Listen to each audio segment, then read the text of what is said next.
The broadcast is now starting. All attendees are in listen-only mode. Welcome to today's role play session with your hosts, James McDonald and Craig Proctor. Well, thank you very much, Andrea. And I'd like to start by welcoming our participants to our role play session. This is our favorite time of the week, isn't it? We're hoping that we've got lots of volunteers who want to do some role playing with us. We'll obviously do as many as time permits here. But I also want to remind you that any of your follow-up related questions you can ask today as well. Whether you want to type them into the chat or whether you have a working mic and want to actually have a discussion with us. But what you've realized by now, regardless of what sort of where your progress lies in the system, is that the follow-up really is the ball game. And specifically, when you are speaking on the phone with a prospect, determining their timing and motivation, and ultimately getting face-to-face appointments booked is the ball game. If you're really, really good at that, everything else falls into place. You can solve any other challenge you're having. That is really the ball game, and that's why we put so much emphasis on coming on these webinars, working on the universal script, becoming really good at it. There were a couple things that came up over the last week. For some of you that were newer, that are getting your feet wet with the universal script, and maybe you still have a bit of a phone fear, maybe from years of cold calling and rejection and things like that, your mindset still, has that sort of that idea embedded that when you pick up the phone, you're going to be calling and speaking to somebody that doesn't want to talk to you. And so we sort of talked about this, and I just want to reiterate that, for those that are slowly getting over that. There are a couple of really important points that you always need to bear in mind when you're making these calls, if that's something that you're dealing with here that is challenging you. And the first is this: remember this, you are only ever going to follow up with somebody that has initiated your phone call by requesting information from you. That is a huge difference. When you cold call, you are calling because you want something from them. In this instance, we are only calling a prospect because they wanted something from us. It is the opposite. And that has to be deeply embedded in your mind so that when you pick up the phone, you can pick it up with confidence, knowing you're not bothering anybody that didn't initiate the phone call by requesting information from you first. Now, I'll even go one step further. The mindset that you want to have to get over your fear of picking up the phone and breaking through that old paradigm is understanding that the purpose of this phone call isn't to book an appointment. That's not the purpose. The purpose is to determine their timing and motivation. If you've determined their timing and motivation, you've done a good, successful job with the call. Based on that timing and motivation, you're going to recommend an action. And maybe it would be appropriate for that action to be to book an appointment, but maybe it would be to follow up with them. Maybe it would be to put them on your newsletter. Maybe it would be to wish them a good day. But if you go into every call thinking, okay, I've got to ask this person for an appointment, you're putting all of this undue pressure on yourself, and you've missed the point. That isn't the reason you're picking up the phone. The reason you're picking up the phone is because, number one, the premise to the prospect is that they requested information from you. You are calling up as a courtesy to let them know you received their request for information. It's easier to have a conversation with somebody about real estate who just said thank you. So that's number one. Number two, mindset. You're trying to determine timing and motivation. You're not trying to book an appointment. Book an appointment if it's appropriate to do so. And if it is, great, and if it isn't, then follow up with them. But that takes the pressure off that, this has to be some, pressure-filled phone call. All that will happen then is you'll procrastinate and you'll start squirreling away leads. As many of you, privately tell us, you've got dozens, if not hundreds of leads that you've never ever called because of this problem, and we want you to break through it. And the sooner you do, the better. So anyway, we're going to work on that today, and I know that Craig has joined us as well. Good morning, Craig. Good morning, Mr. McDonald. There he is. How you doing? I'm very well. So we've got myself and Craig and Andrea here, and we're ready to go and take as many volunteers as time permits, or as I said earlier, any questions related to follow-up. Let's do it. Okay, we have lots of hands raised. We have some chat requests, so if you haven't done so already, go ahead and raise your hand or write in the chat box, the question box, that you'd like to role play or any questions you have or comments about the follow-up system. Our first guest, Ariel Ruiz, your line is open. Good morning, Craig. Good morning, James. How are you? Good morning. Excellent. Great, great. So I'd like to go ahead and do the role play for a buyer, please. Okay, James, you're going to be the buyer. All right, ring, ring. Hello. Hello, is this James? Yeah, who's this? Hi, James. This is Ariel with Real Estate Salesforce. The reason for my call it's because I received your request for information that you wanted, and I popped it in the mail for you. Is that okay? What information was that? I received your request yesterday for the distress sales for properties in the area, and I was following up with you because I wanted to follow up and say, I had sent that information for you. Is that okay? Oh, I got you. Okay. Yeah, I'll check my. Did you say you mailed it to me, or you? Yeah, I actually mailed it to you. Oh, you mailed it. Okay, I haven't checked the mail today, so. Yeah, that's great. Thanks. Are you folks planning on making a move in the next 3 to 6 months, Mr. James? Oh, maybe. We're just thinking about it. Do you currently own or rent at the present time? No, we rent. You rent, okay. And since you're planning to move in the next 3 to 6 months, when would you be planning to move in the area, in or out of the area? Well, we're just thinking about it. Just thinking about it, okay. No, we're not planning. Like, we're just thinking about it. Yeah, I was just looking. You were just looking. Okay. Would you like for me to go ahead and send you my new Market Watch newsletter? And this will keep you in touch with what's happening on the marketplace? Yeah, sure. Is it free? Yes, it's absolutely free. It's no cost to you, and you have no obligations whatsoever. Yeah, go ahead, knock yourself out.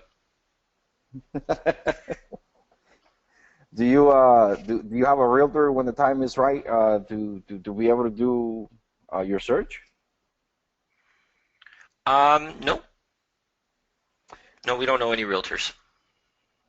You don't. Would you be interested in interviewing with me so that I can sit down with you and take a look at what your exact criteria is and be able to get specific homes that match your criteria?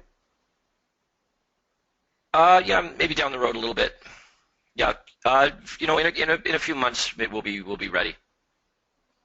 Okay, perfect. So I'm going to go ahead and place the information on the Marcus News Watch for you, and I'll follow up with you in about 3 to 6 months. Excellent. Okay, listen. Here's the thing. The language in the universal script is really important, and none of it is there by accident. So here's what I want you to work on. You got to understand there's a difference between asking a question like this. Hey, Ariel, where are you moving? And, hey, Ariel, if you were to make a move, would you be staying here locally or might you be moving out of the area? The words that come out of your mouth go into my brain and they paint a mental picture that either is threatening or not. And so the way you ask the question is absolutely critical if you're going to have a conversation with the prospect where they're not just shutting you down at every turn.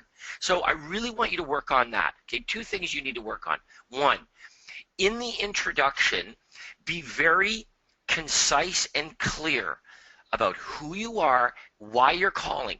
Why you're calling is because they requested a list of distress sales, and you're calling to let them know you prepared and sent that information. Is that okay? You have to be really clear and concise, because if the prospect here's what you're saying, they're going to say, "Oh yeah, yes, thank you." That changes everything. Now their guard is let down. They understand why you're calling. They remember the information they requested. You've done something nice for them. They say thank you. But now when you're asking these probing conversational questions, really ask the questions the way that they were designed. We can't just wing it and say, where are you moving? Or, if the questions are remotely threatening, the prospect will just shut down. And then we get nowhere with everybody. So I want you to be really careful of that moving forward. Ask the questions exactly the way that they're written. Now, that doesn't mean you can't make them conversational, but you've got to ask them in that non-threatening way. You'll notice that a lot of them are hypothetical. In other words, they start off saying, if you were to make a move, as opposed to, you are moving, where is it? Where are you moving? The prospect just closes off and shuts down, and we get nowhere with everybody. So that language was developed over many, many years because it works. So I want you to really focus on that, and I think you'll see big improvements. Yeah, I thank you for that. The criticism, I think that very well is constructive criticism. Anyways, I've been practicing with my partner, which is also part of your guys' program, and to be honest with you, I was a little bit nervous talking to you guys. Yeah, well, that's the other thing too, is that I do understand that it's a little nerve-wracking doing it, volunteering here on Thursdays. So I'll take that into account as well. But these are some things that you can work on, and you'll start to notice that your conversations with your prospects become easier. Okay, thank you for the recommendation, James. You're very welcome. Our next guest is Daniel Pilson. Your line is now open. Hi. Hi, Daniel. Hi. How you doing? I'm good. How are you today? Okay. I guess I'm happy to be I'm happy to be up and running. All right, good stuff. How are you making out with the lead conversion? Well, excellent question. Thank you for asking. I'm making out well. The only thing I'm having basically in my marketplace is I'm actually advertising two campaigns. One is move up buyer and one is distress sales.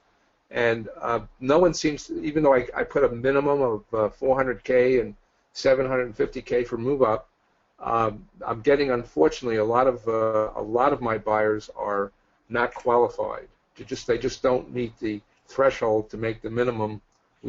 Our marketplace here is significant, pretty high. And so are you probing a little bit with them and finding out how they arrived at whatever price range they're looking at? Like how did they arrive at that price range?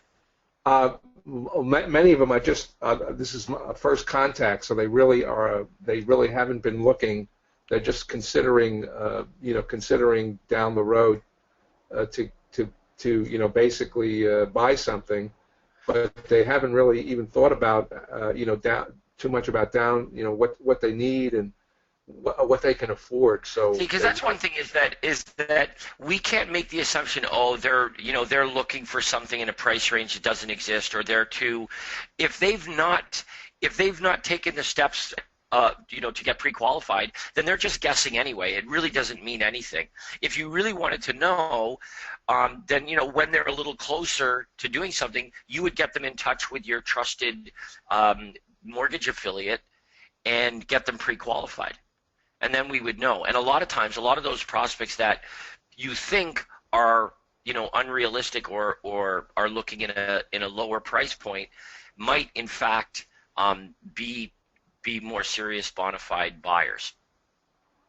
Right. I totally agree. And sometimes I have that conversation, and I have done that. That thing of getting in contact with my mortgage specialist.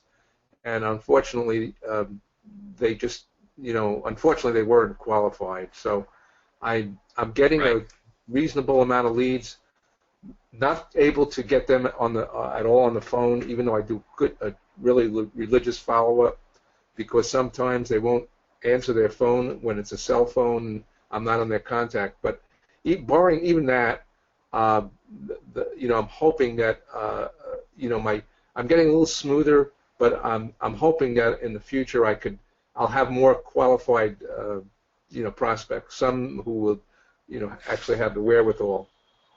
Right. Well, let's do this. Let's differentiate these two things. Okay. First of all, as far as the leads themselves, we're going to focus on lead generation tomorrow. So that'll be our marketing session, our ad clinic session tomorrow, where we're going to look at not just generating leads, but who it is you're generating. So at least you're following up with the kinds of prospects that you might actually like to convert into clients. That's sort of a separate problem. Today, let's focus on what you would say to them when you're following up with them having generated them. So let's do a little role play. Now, let's just suppose that I did respond to a distress sale, and I'm a first-time buyer. Okay, and I've not been pre-qualified, but I'm considering it. I'm looking. Your ad was appealing. Obviously, to respond to your ad, I had to have been looking for real estate, or I never would have saw your ad in the first place. So you're following up with me now. So ring, hello? Yeah, hi. Is James there? Yeah, who's this? Yeah, I'm Dan Pilson with Remax, and the reason I'm calling is I received your request on my website for the list of Torrance distress sales, and I did provide that and gave you full access. I hope that's okay. Yeah, thank you. Are you folks planning to make a move in the next 3 to 6 months? Well, we're kind of hoping to. We're just early in the process, and we're just kind of looking around and getting our feet wet a bit. Do you currently rent, or do you own? Yeah, no, we're renting. Okay. And are you planning on staying in the area or moving out? Well, we're looking around Torrance. Okay. And if you were to move, when do you think that might be? Well, as I said, we're just sort of getting our feet wet, so it would be sort of a project over the next 6 months to a year kind of thing. And do you have a realtor to help you when the time is right? Not really. I know that our bank has a recommended realtor that, I don't know, apparently they'll give you some kind of deal or something like that, but we've not met them or anything like that. So, no, we don't. We're not there yet. Okay. So you think you might be further, 6 months, or is it possible that you could move earlier than 6 months? Well, I suppose it's possible, but it's unlikely. I mean, Okay. we're just just starting this process. We're getting our finances in order, and so it's going to be a process that might take a little bit. I don't want you thinking that we're going out to buy a house today. Okay. Well, I tell you what, I have a market news or watch newsletter, which would be something I can send free, just give you updates on what's happening in the real estate marketplace, and just give you information. Would you be interested in that? Sure. Okay. And what I'll do is I'll send that out to you, a little bit of information with that, and then would it be okay if I followed up, say, in maybe a certain time? What would be a good time for me to, say, give you a call back? Why don't maybe give us a call in a month or two, and let's see where we're at that point. And, okay. Because I've been having discussions and a couple meetings with our bank, and so I'll know more, in the next month or so. Okay. Well, that's great. Okay, so I'll do that, and I'll be sending you the newsletter, and giving you'll have good information there, and we'll talk in a little bit in about a month or so. So it's great speaking with you, James, and have a good day. Okay, you too. Okay, so couple things here that I want to focus on, and the first one is this: when you are engaged in your probing questions with your prospect, it's so critical that you listen to what the prospect is saying. Now, the problem is when you're familiarizing yourself with the universal callback script and you haven't yet mastered it fully, you're focused on what you are going to say next more than you're focused on what the prospect is responding to your questions. So, and why that's critical is the prospect might come out and say something like this: well, I've been speaking with my bank, or there's a realtor that's recommended by my bank. In other words, what your brain should pick up on when you hear that is, okay, so wait a minute, have you been pre-qualified? Have you gone to the bank to discuss getting a home loan? Because remember, if the purpose of this call is to determine timing and motivation, here's my question. Does it help you determine how motivated I am if I've gone to the bank to talk to them about getting a mortgage?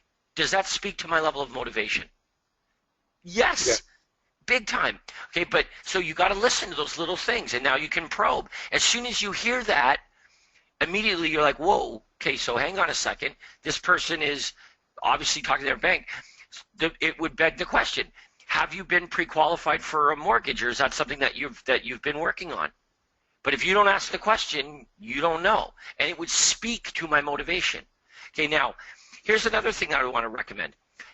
On occasion, you might want to ask a question that isn't in the universal script, an additional question that might help you. Like, for example, a question that you might want to ask in this case is something like this.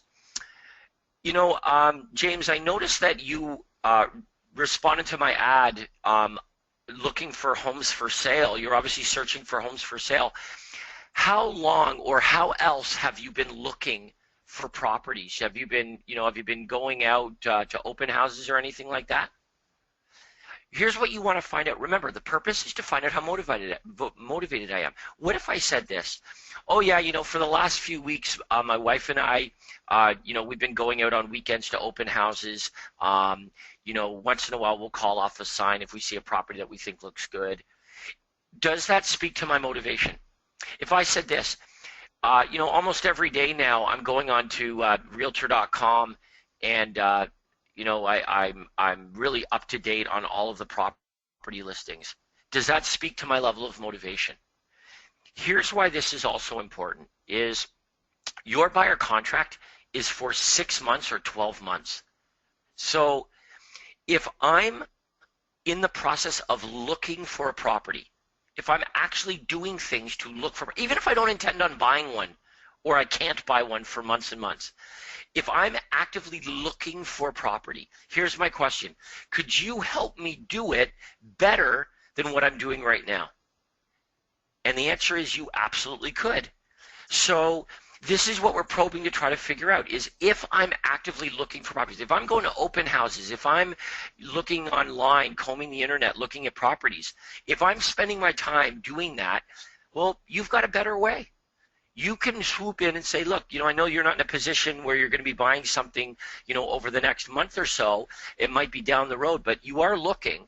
Would you like me to automatically email you every day all of the properties that match exactly what you're looking for, including the hard-to-find great deals, so that you don't have to do these searches anymore? They'll just show up right in your email inbox immediately upon coming on the market, and that way you'd have immediate access and notification of those homes. It's free. There's no obligation. Would you like me to set you up on that?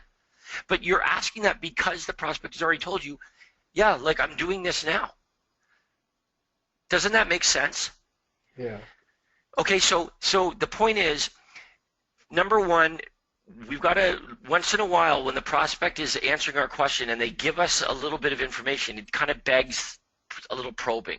But the other thing is, once in a while, it will be appropriate to ask an additional question because maybe the prospect didn't elaborate enough and you need to ask more. And a great question is, how have you been looking, or have you been looking for properties? I understand you're not in a position to buy something today, but have you been looking around? And then just listen to what the prospect tells you. It's going to speak to their level of motivation. And here's the danger.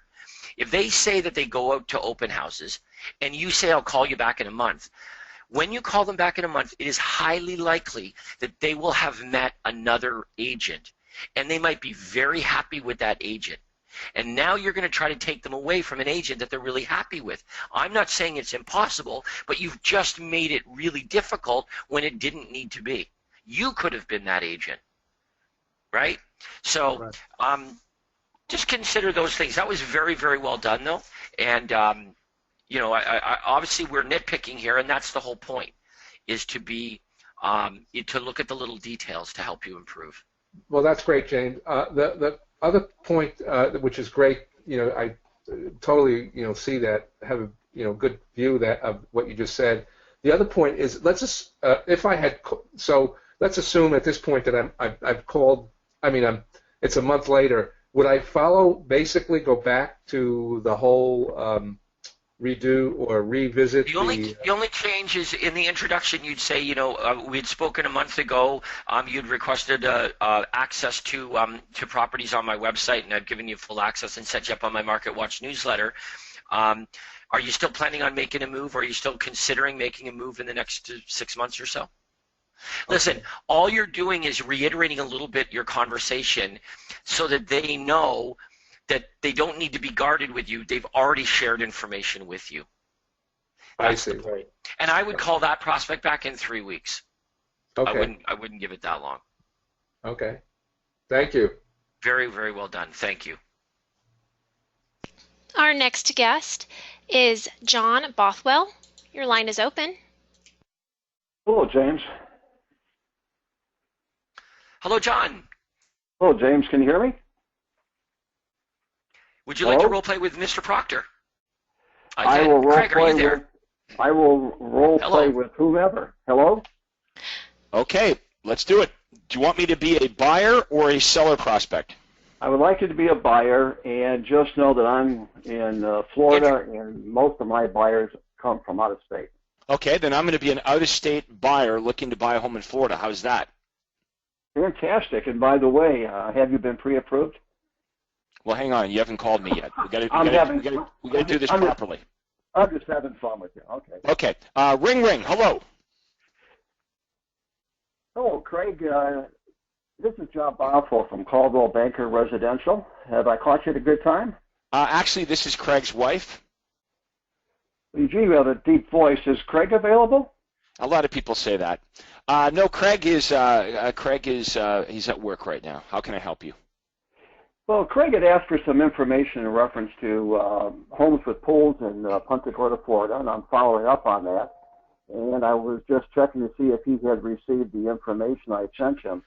Are you going to be actively involved in the purchase of your Florida home? Yeah, we've been talking about it. We've been, online looking at houses, and a couple of agents have been emailing us properties in Punta Gorda and in Charlotte. Very interesting. And when do you folks plan on moving? In the next 3 to 6 months, possibly? Yeah, there's no rush. I mean, obviously, when winter kicks in, we become more serious. But we go down every winter. We stay in Port Charlotte. We drive around Punta Gorda. So we would say we're looking at anywhere between, say, Sarasota and Fort Myers. Good choices. Out of curiosity, when are you coming down this year? We'll probably come down after Thanksgiving with everybody else. So would that be in November, or would it be sometime in December? Yeah, sometime in November. Okay. So is there a particular area that you're looking at? We have the area called the Isles that's on the water, or are you looking more for something that's on a golf course? We're not sure. We haven't narrowed it down. I would say to the north we would go as far as say Venice, and to the south as far as Fort Myers. Very good. I emailed your husband a list of properties in the area. Should I also add you to the email list? That'd be fantastic. Thank you. May I have your email address, please? And I give it to you. Thank you. Well, with your permission, I will call back later tonight when I can talk to you and your husband together. In the meantime, I will send you the same list of properties that I sent him. When would be a good time for me to follow up tonight to make sure that I have sent you the right properties and you've received them? Well, my husband will be home at 7 o'clock if you want to talk to him. So would 7 or 8 o'clock be a better time to call him? 7 would be fine. Very good. I'll call back at 7 o'clock. I appreciate your time. Do you have any questions for me? Nope, that was great. Thanks for sending me the information. Okay, now a couple things here. I mentioned, John, that I was also getting emails from other agents. I don't remember you asking me if I was committed to any of those other agents. No, in all honesty, Craig, you kind of threw me off on that one, and my brain started to scramble, so I went back to my script. Okay, so I purposely did that. Now, sometimes, as we know, what I just did really happens, right, where you're calling for one spouse, but the other spouse answers. And it gets interesting. So I know as a male, if I was calling and a female had requested the information, and the husband answers the phone, he usually wants to know, well, who's this guy that's calling for my wife? So I try to get that out right away.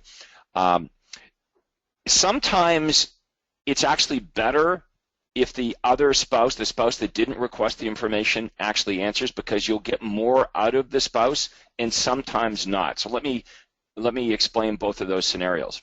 Can I interrupt for a second? Yes. That has happened to me, and that's exactly what happened. I collected more information from the other spouse than I did from the spouse that called. Correct, because here's what happens. And everyone that's married, you kind of know this is true. So what happens sometimes if you get this spouse, so in this situation, the husband had requested the information, and I'm pretending to be the wife. I played ball with you, and sometimes the spouse that didn't request the information, here's what they're thinking.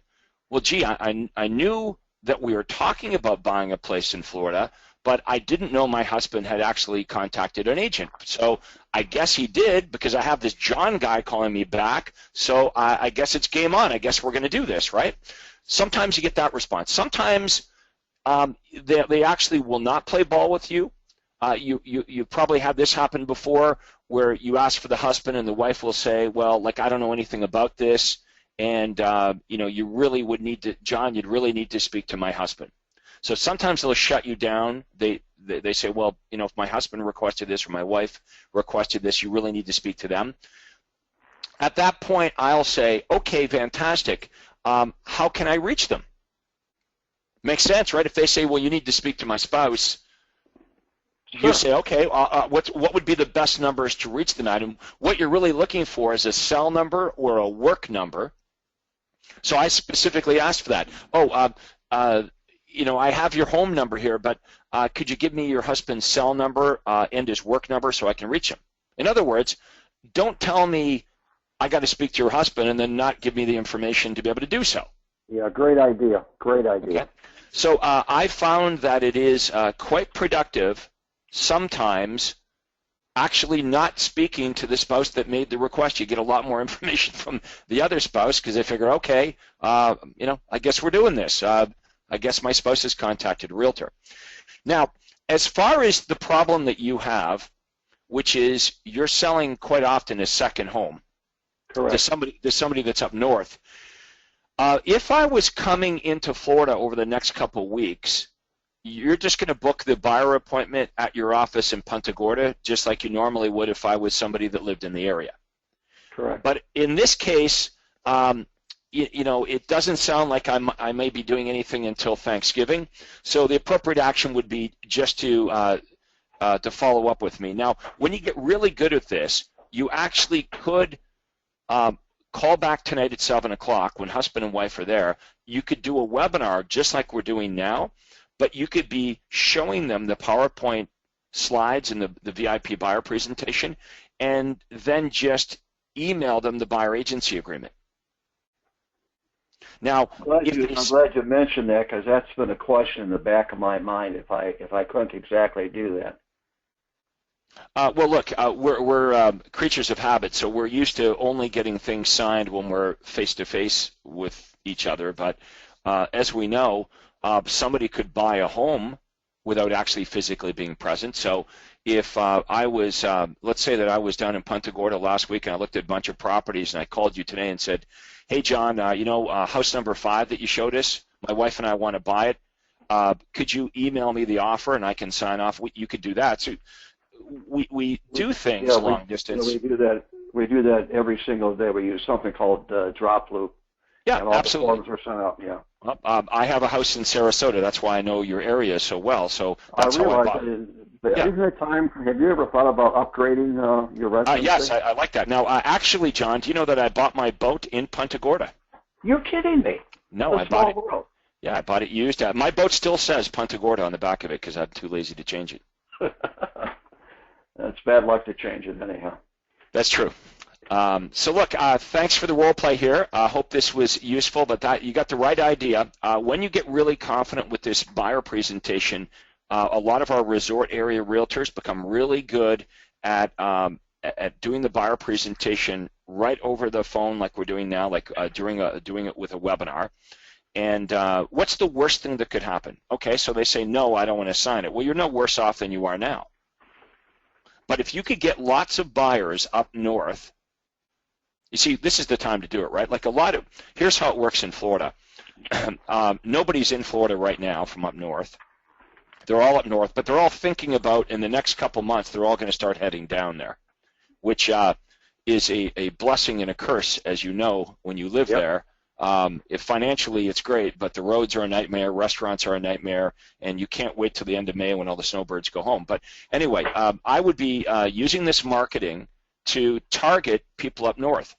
So where do the buyers come from? That's where you want to advertise.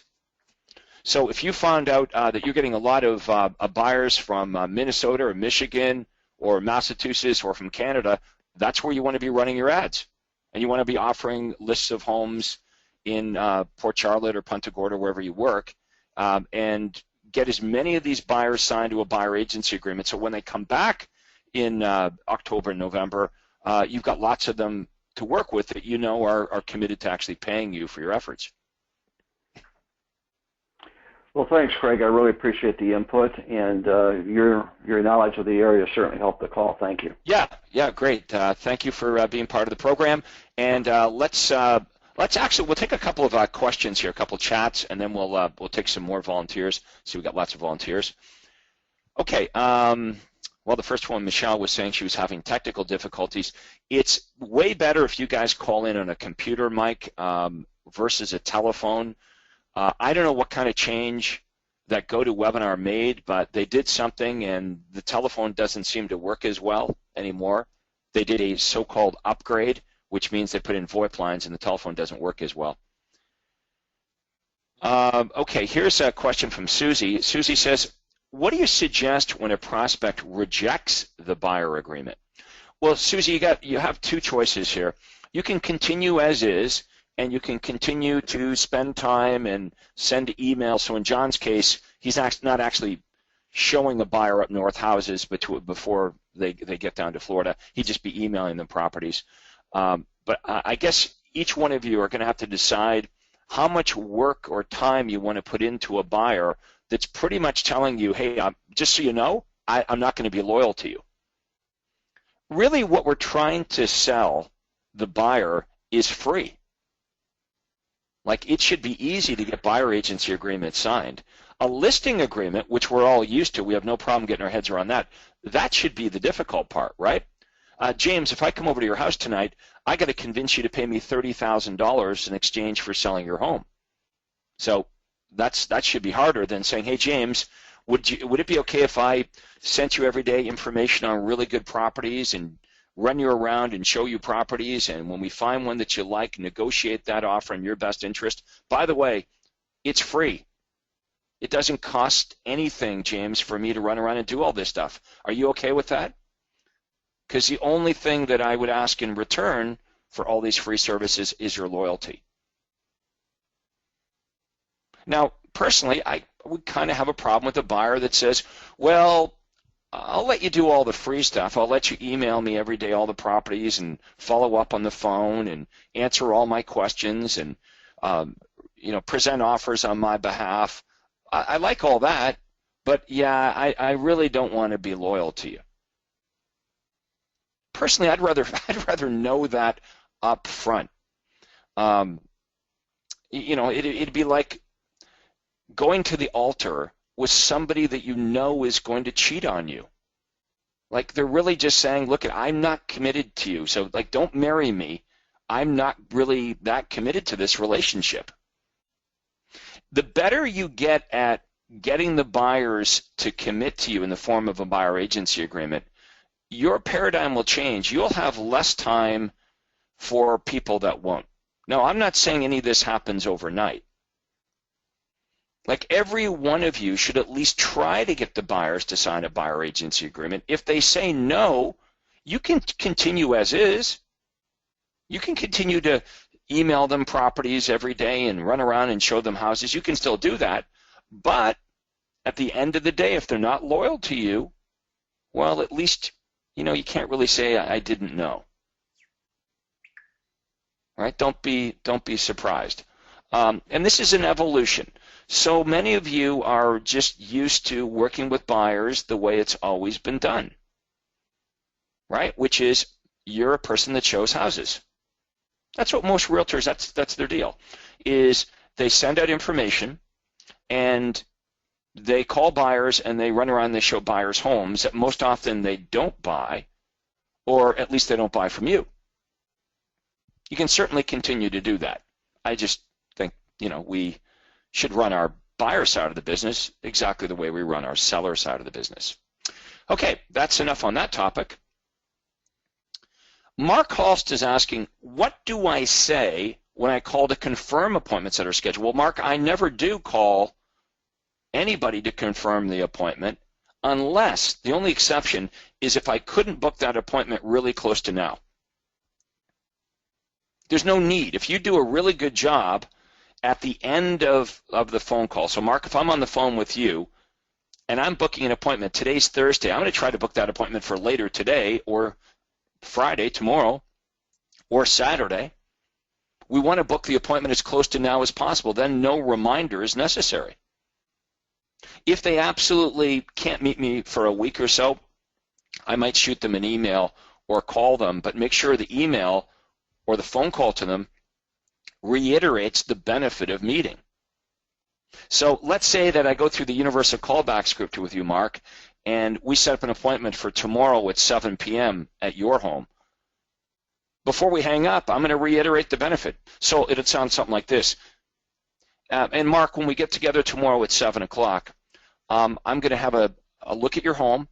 I'm going to give you some advice on what to do and what not to do to prepare your home to sell it for the most amount of money.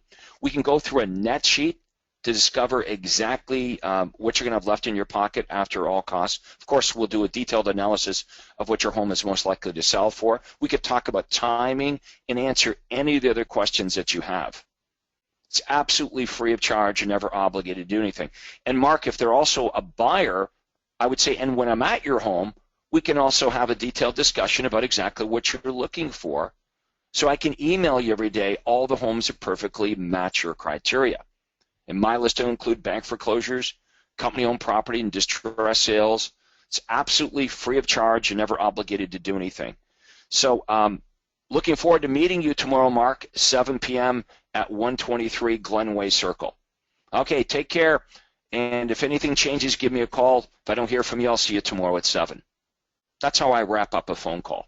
Always repeat the benefit. You and I, we know the benefit, but we got to make sure that it's very, very clear to them, because if they forget the benefit, they don't meet with us. How about this?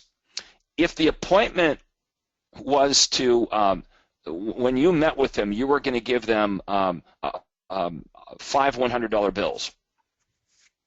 Everyone understands the value of $500 bills. Believe me, they would not miss the appointment if the understanding was when you get there, you're going to give them 5 crisp $100 bills. But what we're offering is more valuable than 5 crisp $100 bills. But if they don't understand the benefit, there is no value to them. Here's a question from John Lowe. We'll do a role play right after this one. John Lowe is asking, if I'm face-to-face with a buyer and they elect not to sign, what is a graceful way of saying, okay, I'm not willing to continue our relationship? It kind of seems awkward. Well, John, I think you just you've got to be truthful about your standards and let them know that you work with, spend time with clients, and unless you have an agency agreement with them, they're not a client, and it wouldn't be fair to the other clients that you do work with and represent. I think there's a graceful way of doing it. Basically, what you're politely saying is, I'm sorry, we're just not really a good fit. I respect your decision not to commit to me, but it's reciprocal. If you don't commit to me, unfortunately, I can't commit back to you the time, the resources, all the things that are important to get the best result. So you have to be really good at saying no sometimes. They're saying no to you first, John. And the graceful, if you're looking for graceful wording, all you're going to say is this, well, you've got the information, and why don't you do this? Why don't you take some time and think about it? You know where I am. Here's my contact information. Please reach out to me at any time if you change your mind. Yeah, and you're never going to hear from them again. How about this? Right, how many of you have... That makes it less awkward, though, to part. So how many times have you guys had a buyer that takes your buyer agency agreement and they go, oh, okay, well, you know what, James? I just want to take this home and read it. I want to think about this overnight. I want to read this through. Answer is, you're never going to see them again. Here's a question from lovely Ellen Levy in the DC area. Ellen says, embarrassing question, but I spoke to a buyer a couple of weeks ago. He couldn't meet with me. He couldn't meet me at that time, and guess what? I dropped the ball. What should I say when I call him? I'd just be honest, Ellen. Just say, look, I dropped the ball. I was supposed to call you a few weeks ago, and it just popped into my memory. I think honesty is the best policy there. And, you know, maybe he's already committed to somebody, maybe he's not, but we're human. We forget things, right? You know, we write things down on pieces of paper and we misplace them. It happens. That's why we always want to make sure as soon as we get a new lead, that new lead gets into the contact management system, gets entered right away. What's our old saying around here, Mr. McDonald? If the lead is not entered into the contact management system, it doesn't exist. It doesn't exist. All right, we're going to do another role play, this time with James McDonald. So let's go back to Andrea. We'll see who's next. We have Michelle Frazier, but I believe it's Fabio. I may have the name incorrect on the line. Fabian?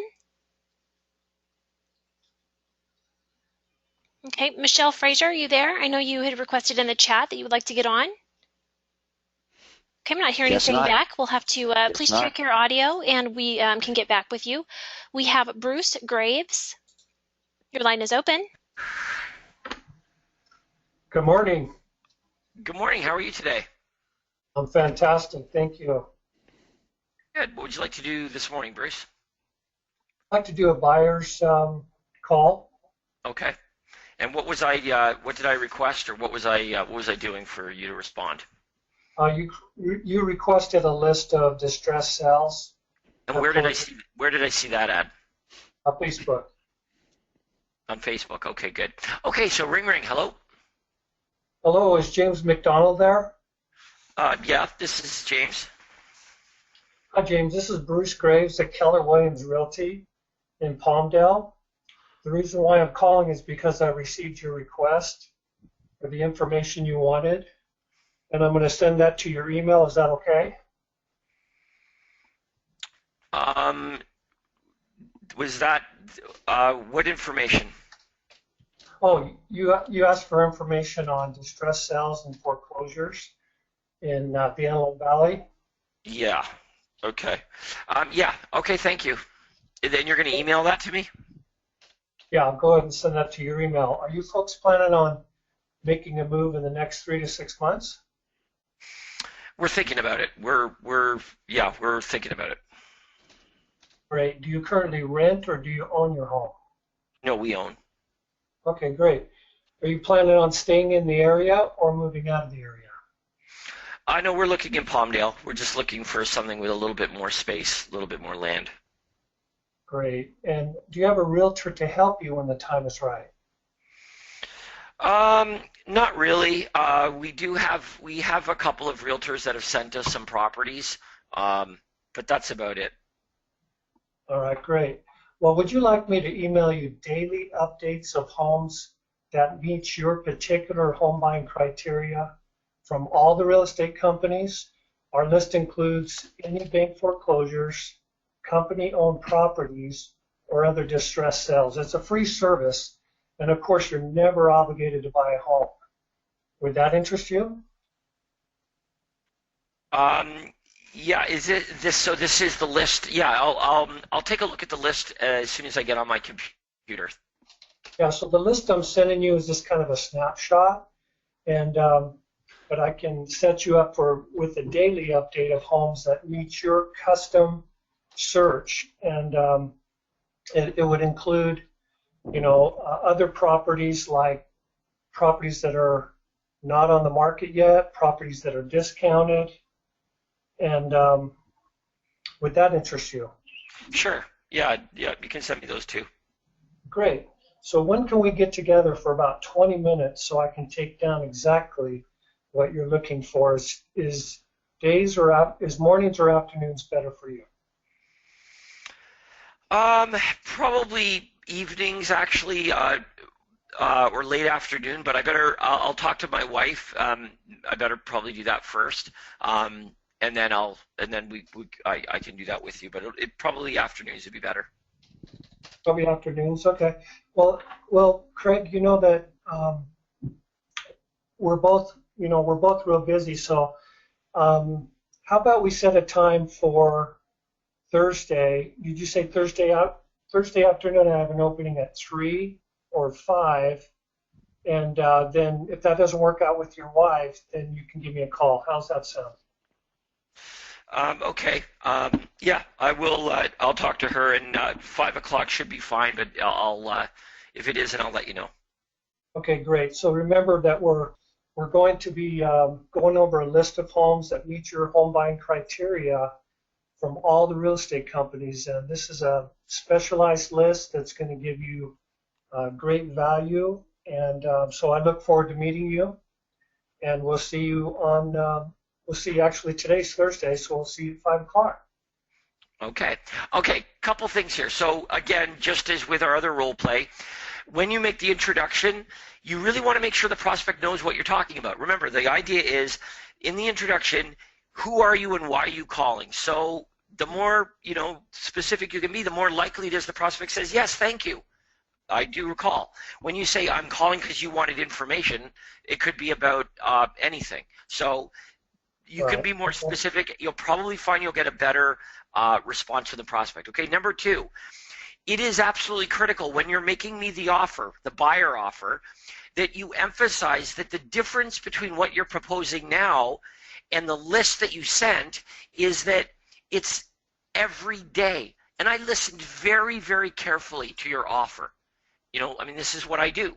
I am critiquing your words. So I'm listening very intently for you to differentiate this offer and say to me every single day, you're going to receive an email with all of the properties that have just come on the market that match your specific criteria. I'm listening for that distinction, and you didn't say it.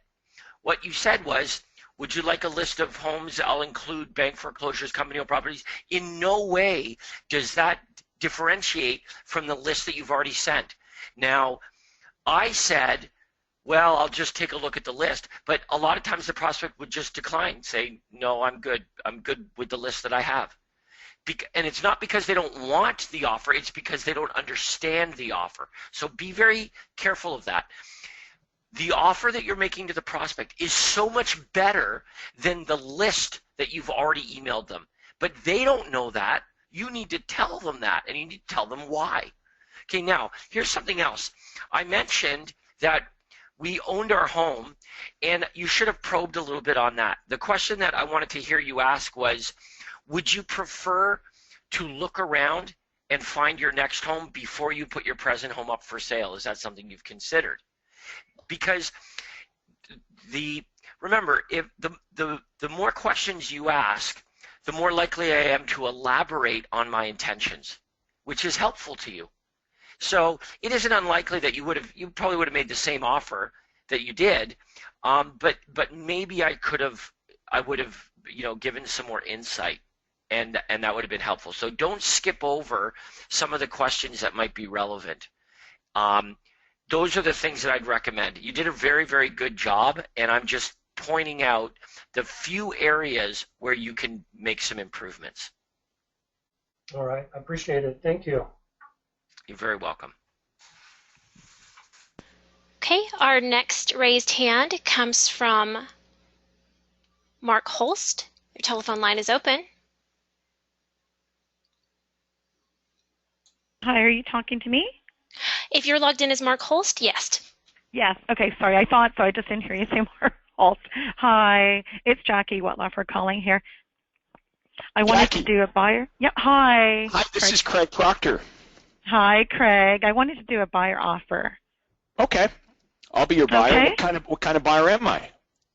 You're going to be looking for properties with acreage, okay?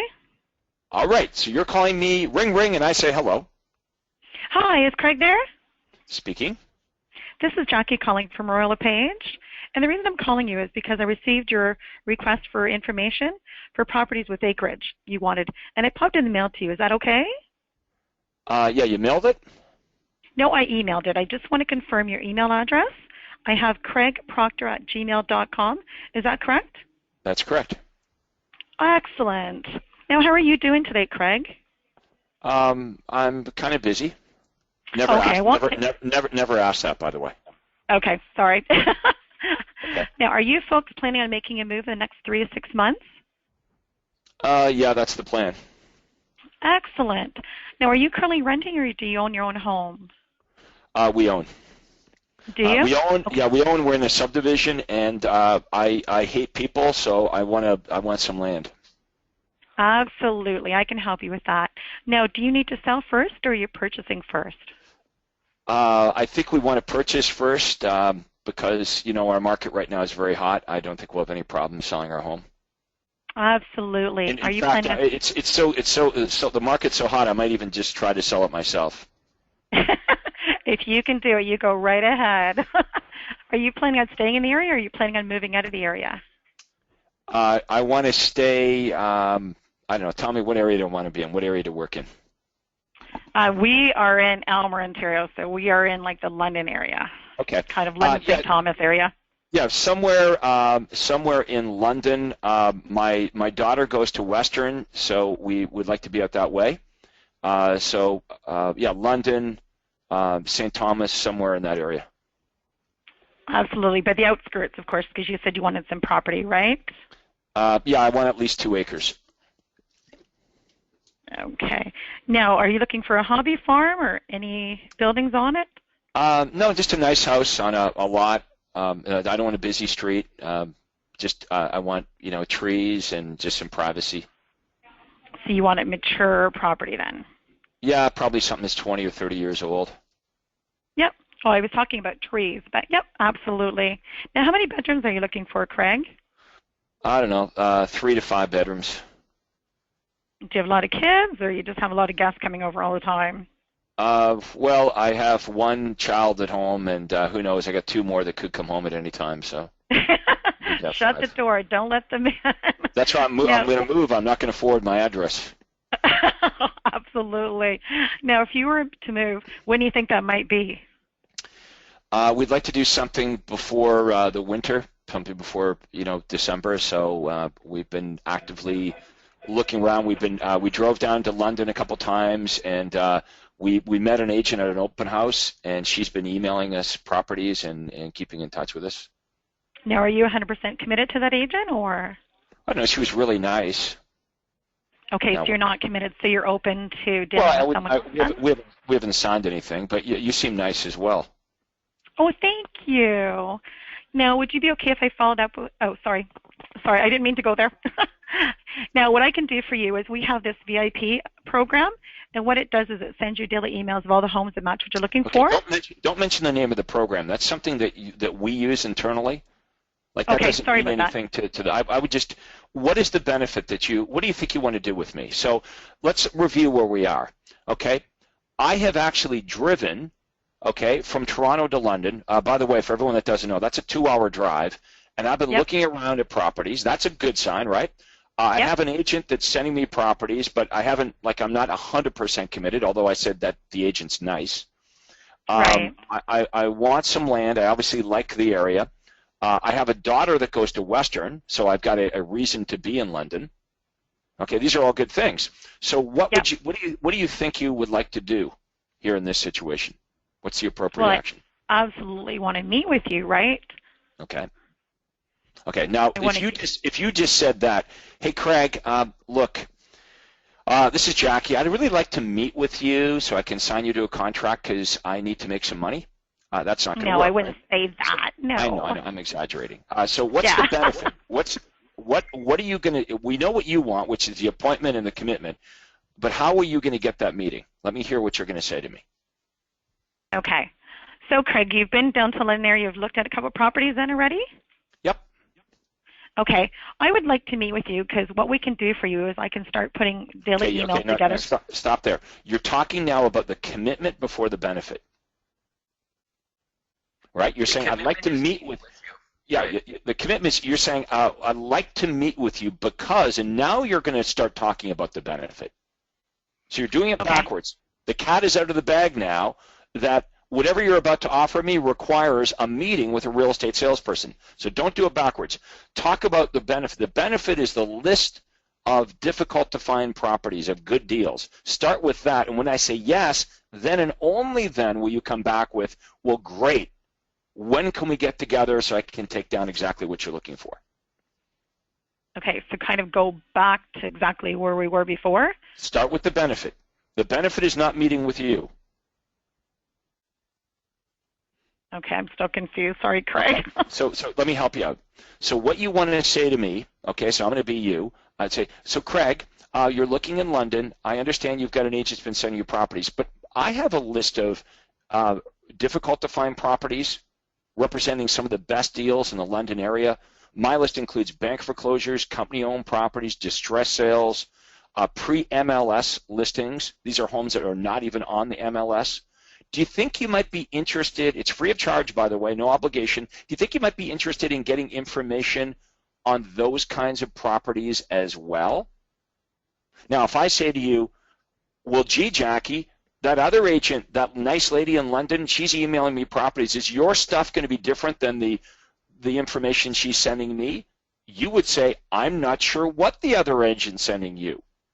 But my list includes, and you repeat it again, distress sales, company-owned properties, vacant homes, pre-MLS listings. Craig, would you like to get information on those as well?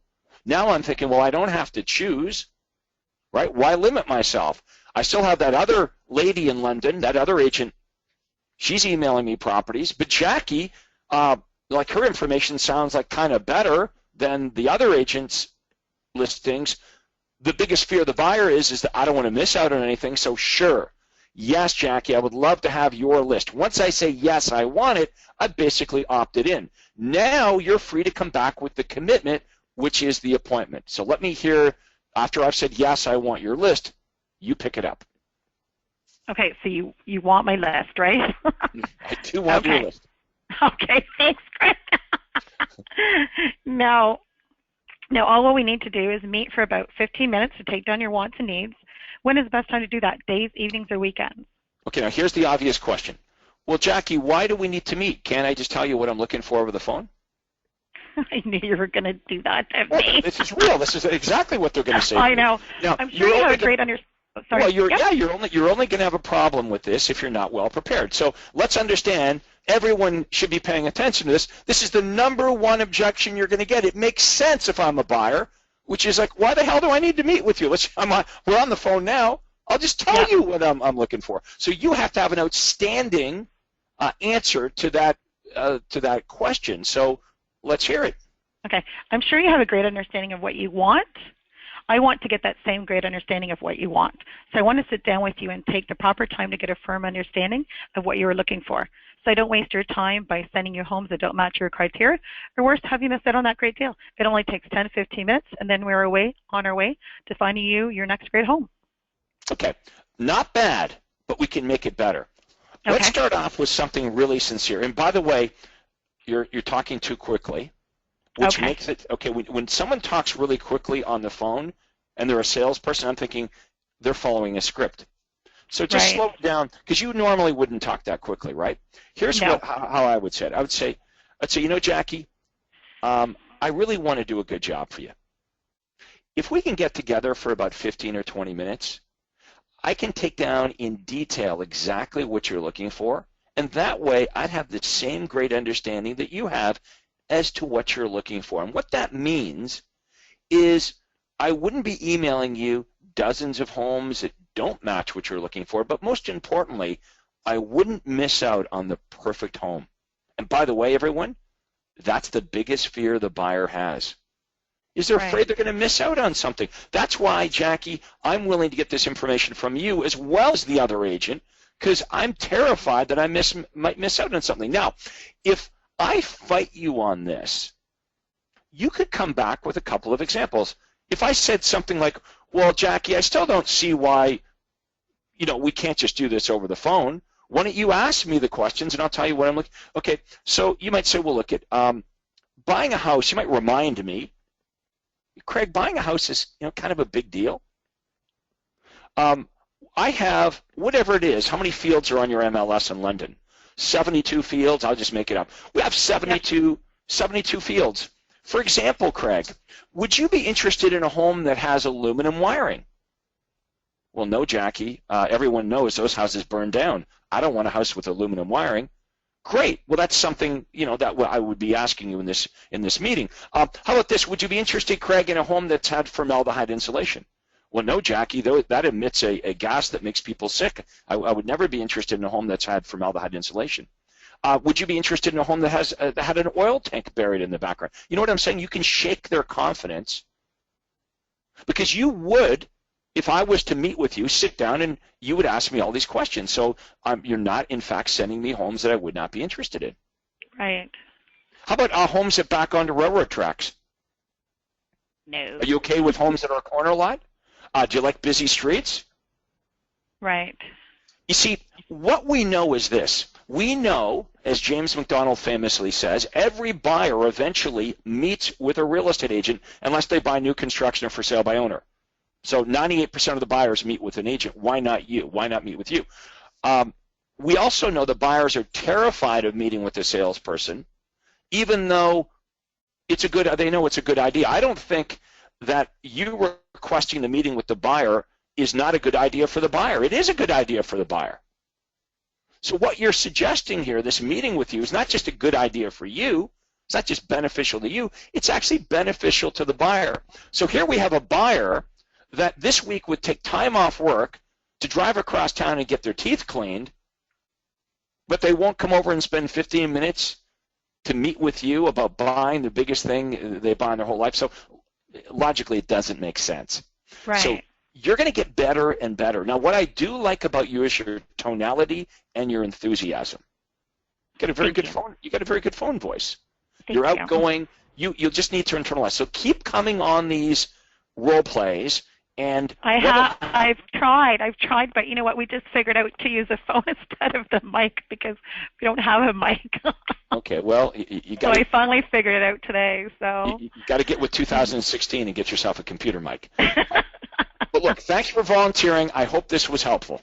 It was very much. I come on every week, so I pay attention very well.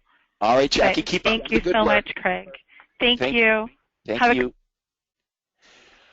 Okay, Craig, let's see before we here. move on, can we do a quick reminder for tomorrow's marketing clinic? Only if it's quick. I'm going to do it as quick as I can. How quick can you be? Okay. So tomorrow, as always on Friday mornings, we have our marketing clinic. We want you to get all your marketing, all your results, all the information you have, and upload it. And I'm going to show you how to do that right now. Everybody should already know, but everybody can use a reminder sometimes. Just go to Resources, Add Clinic. Go to the Upload My Ads portion, hit Select Files. You have to have it saved to your device. It needs to be a JPEG or a PNG file. If all you have is a PDF, we understand. You can email that to me at andrea@craigproctor.com, and I will confirm that it's been loaded for you. That's tomorrow at 11 o'clock Eastern. All right. We got a couple more chat questions. All right. And we'll take a few of those. I guess we're running short on time. But we'll take a few chat questions. So let's see. Here's another chat question. You ready, James? From Kathy Powers. Kathy says, would it not make sense to ask them, I guess the buyer or prospect, if I could send them the names of some lenders to get pre-qualified, or when's the appropriate time? So here's how we do this, Kathy, just as a reminder, everybody. James, you're going to be my buyer, and I've used the universal callback script, and I have set an appointment to meet James tomorrow night. He's a first-time buyer, so that meeting's going to be at my office. Now, before I hang up the phone, I reiterate the benefit, like I mentioned earlier. So, James, when we get together, we're going to have a detailed discussion about exactly what you're looking for. That way, I'm going to be able to email you daily updates of all the homes that match your criteria, including bank foreclosures, company-owned properties, distress sales. It's absolutely free of charge and no obligation. In fact, James, you're going to leave my office with a list of hot properties. How about that one? It's immediate gratification, James. You're going to leave my office with a list of properties that match your criteria. Now, I wonder, James, have you been pre-qualified for financing? No.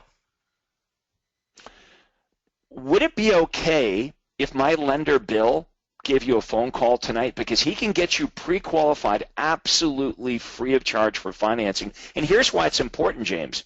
If we get you pre-qualified for financing, understand we'll know exactly what price range you're in. So when we get together tomorrow at 7 o'clock, we won't waste time looking at homes above or below your price range.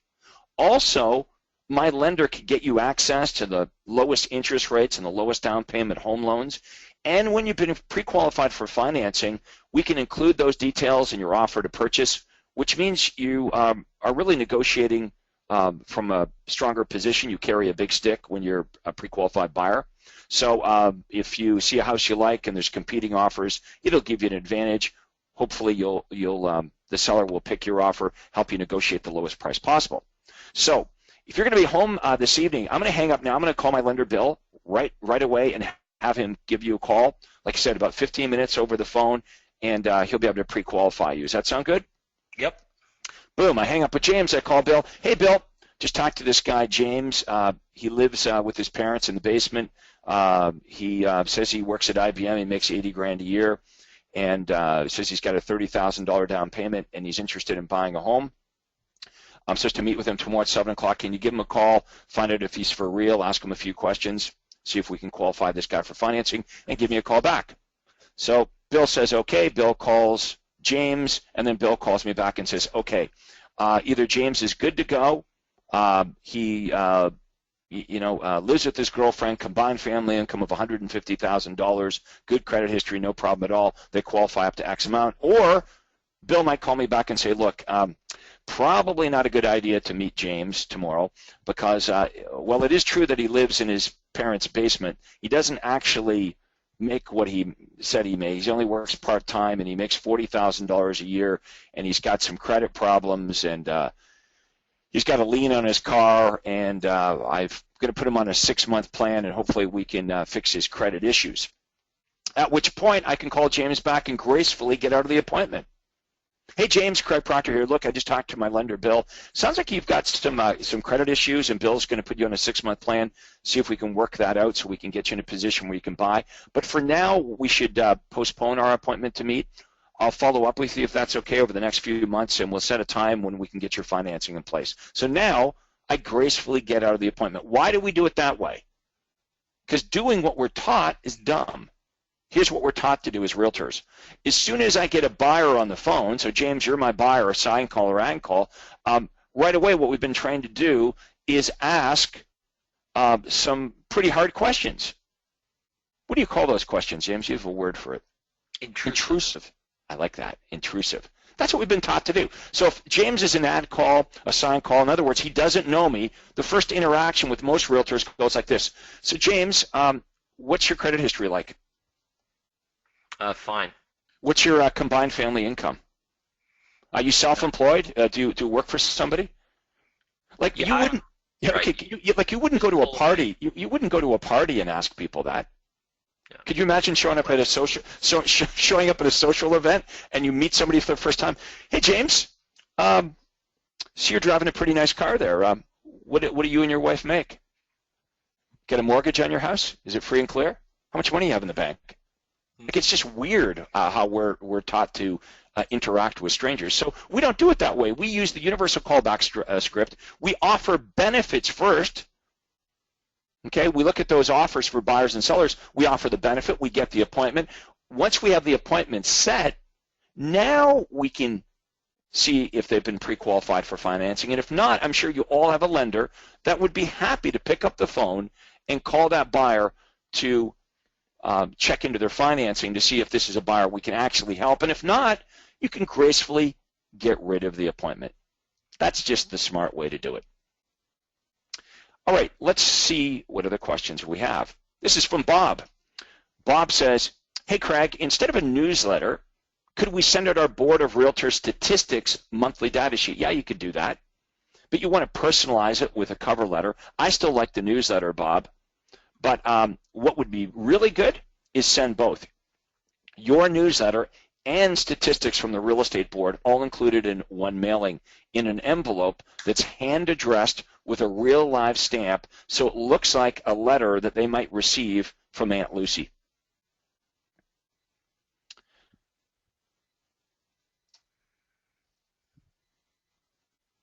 Okay, let's see what else we have here.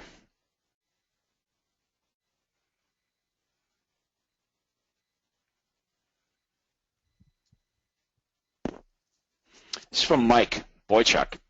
I had a seller whose timing was 30 days from listing, but wanted to meet with me the following week, but I put her off. Did I do the right thing? Yeah, that's a hard call, Mike, when you're within a couple of weeks. Here's the questions I would ask, because I know you're a good salesperson. Is there anything holding back this seller from listing now? So if they had a real reason why they couldn't list their home for 4 weeks, I probably wouldn't push it. So they might say, if they're being transferred, they might say, well, I haven't got the green light from work. I'm supposed to get, the green light, the news from work in 4 weeks. Well, there's no sense going and meeting with them before they actually know they're going to move. They're going through a divorce. Well, the lawyers are working this out. It's going to court in 3 weeks, and we're going to have an answer then. Well, probably nothing's going to happen before 3 weeks. But if they don't have a real concrete reason as to why they're making the move, you might want to push in there. Okay, so Mike just replied they're building a new home. Well, if they're building a new construction, why couldn't they list their home now or a week from now? So that's a tough one. I would probably err on the side of caution and push for the meeting now, Mike. It's not a situation where you're meeting with them now and they can't list their home for 6 months, so whatever price you give them now will be irrelevant. Yeah, that's in the gray area. I'd probably try to get in now, or how about this? If they're not going to do anything for 4 weeks, at least book the appointment, maybe for a week from today or in 2 weeks. But I would try to get an appointment. If you know they don't have a realtor, they're motivated to move, and it's within a couple weeks. That's what we call within shooting distance. Okay, we're going to wrap this up. Final thoughts from Mr. McDonald.